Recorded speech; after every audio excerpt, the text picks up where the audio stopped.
Something big does not begin when the news tells you it has started.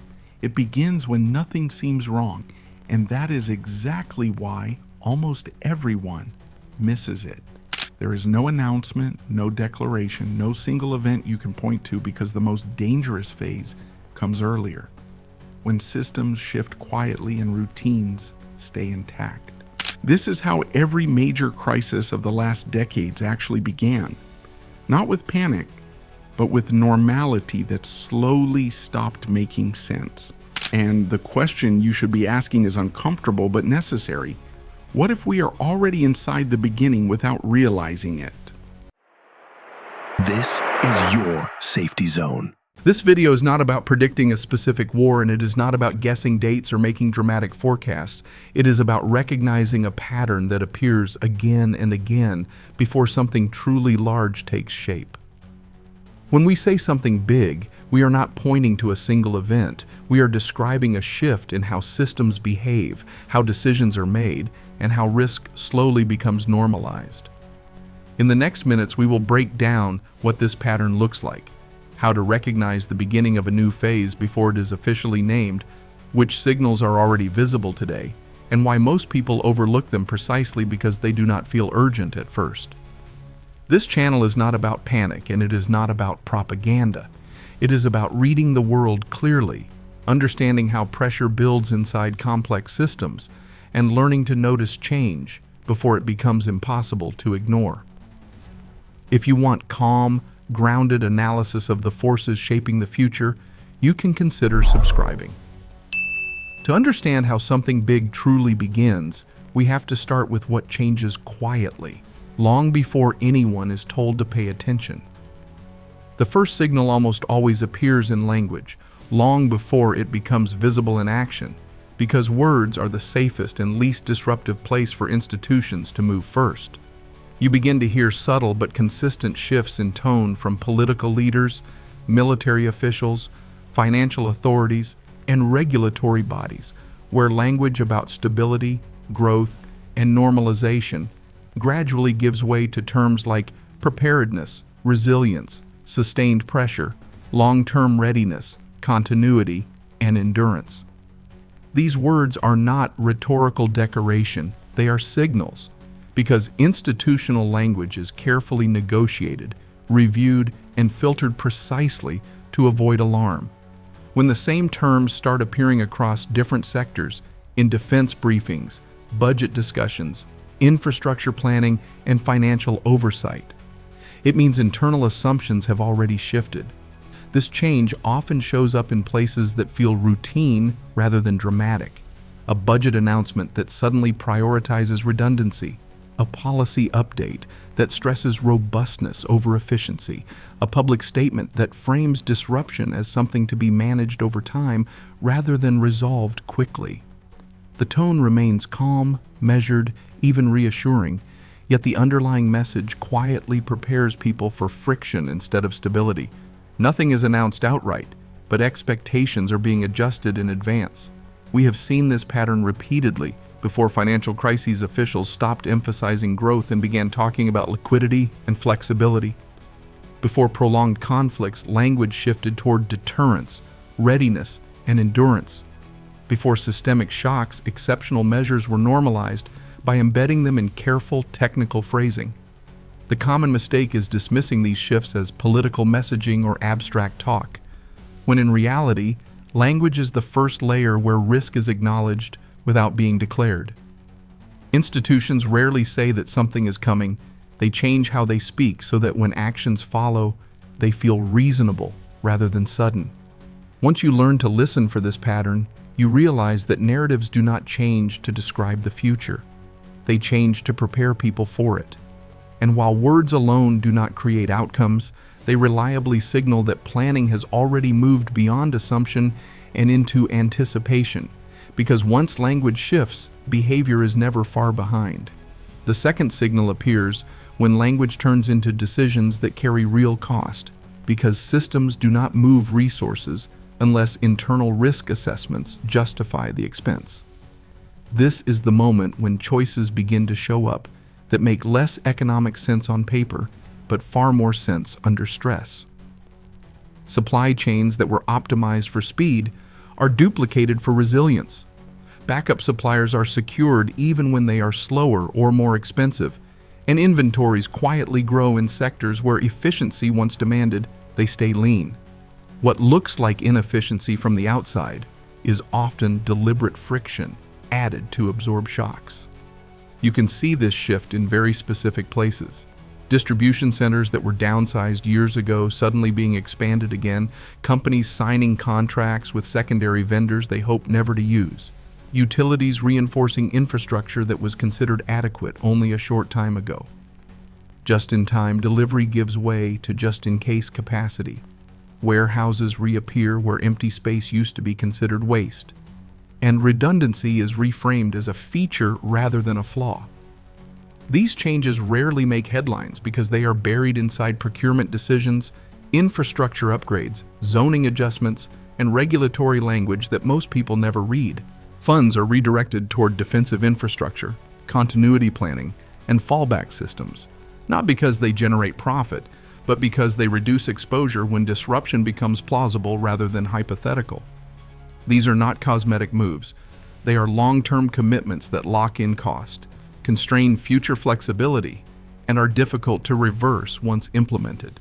That is precisely why they are approved only when the perceived risk has crossed an internal threshold. If a threat were distant or unlikely, these decisions would be postponed, debated endlessly, or dismissed as overreaction. Instead, they are being absorbed into normal operations, treated as prudent adjustments rather than extraordinary measures. Behind the scenes, systems begin building buffers, running stress simulations, rehearsing failure scenarios, and redesigning workflows around the assumption that something will eventually break.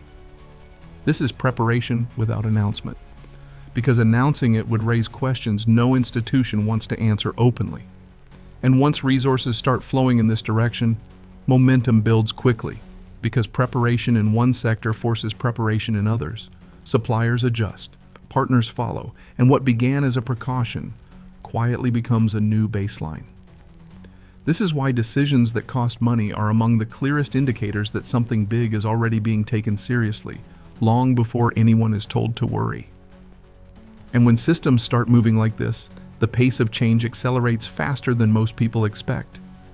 The third signal emerges when what was once described as temporary quietly becomes routine, because systems adapt faster than people realize, and the extraordinary slowly fades into the background. Measures introduced as short-term responses are extended, renewed, or simply renamed. Emergency frameworks remain in place long after their original justification disappears, and exceptional presences turn into stable features of everyday life. At first, these changes are framed as practical adjustments, then as precautionary habits, and eventually they stop being questioned altogether. Nothing dramatic happens from one day to the next, yet the baseline shifts step by step until the new condition feels normal simply because it has been there long enough. You can see this process in how people respond. At the beginning, disruptions feel alarming.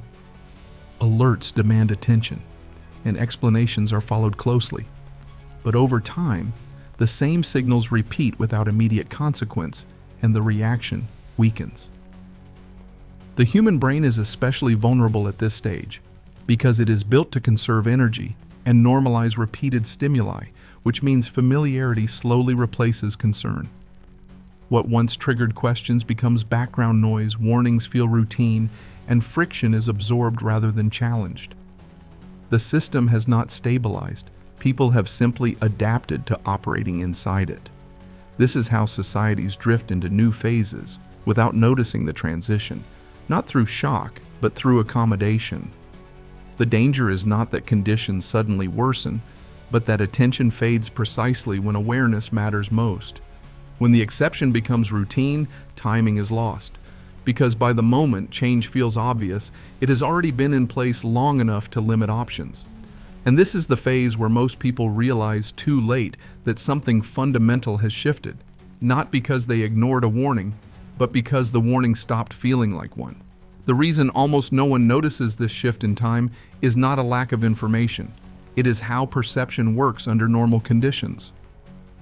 Most people are guided by a normalcy bias, the assumption that tomorrow will function like yesterday, which makes gradual change feel harmless until it is undeniable. At the same time, there is an expectation of official confirmation. The belief that if something were truly serious, there would be a clear warning, a statement, a signal that removes all doubt. This creates a quiet dependence on institutions to sound the alarm, even though those same institutions are structurally constrained from doing so too early.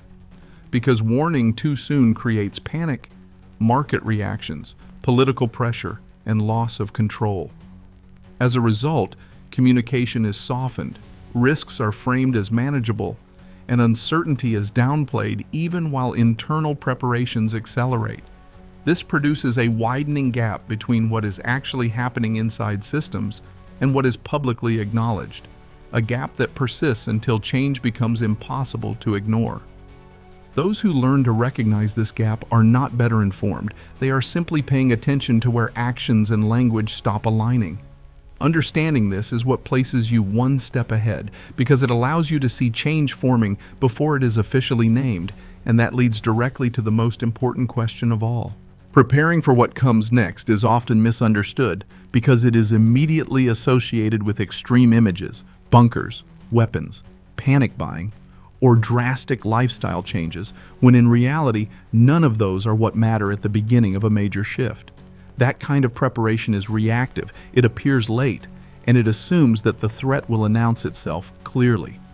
Real preparation happens earlier and looks far less dramatic, because it is not about isolating yourself from the world, it is about increasing your margin inside it.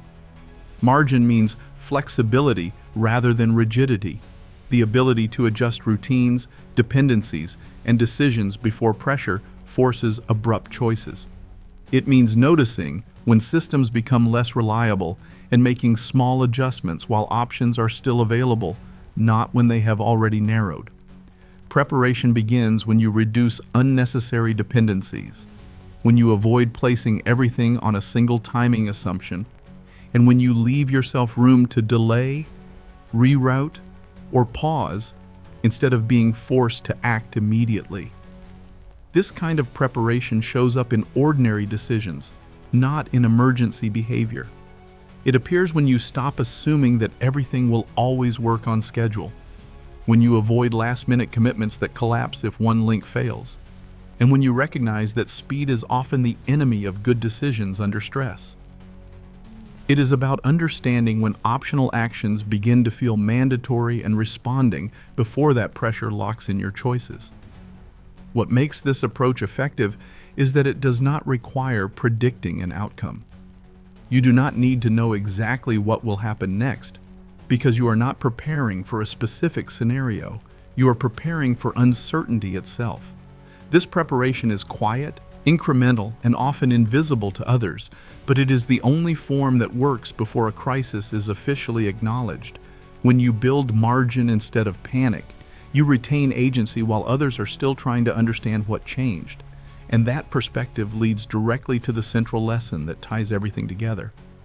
The central truth behind everything we have discussed is simple but uncomfortable. Something truly big does not arrive with an announcement. It arrives through small changes that accumulate until they quietly redefine the environment you are living in. The most dangerous phase is not when disruption becomes obvious.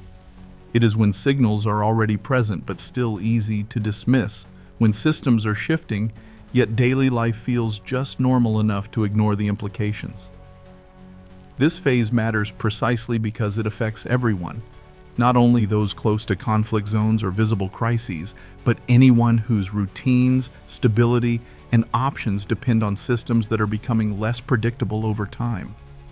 When change is gradual, it spreads farther, reaches deeper, and catches more people unprepared than any sudden shock ever could. Recognizing this is not about fear, it is about clarity. The clarity to see pressure building before it forces decisions on you. So the real question to leave you with is not abstract or theoretical. Do you think we are still at the beginning, or have we already moved past the point where everything starts to change? If you want to keep understanding these shifts with calm analysis rather than noise or panic, you can consider subscribing to the channel.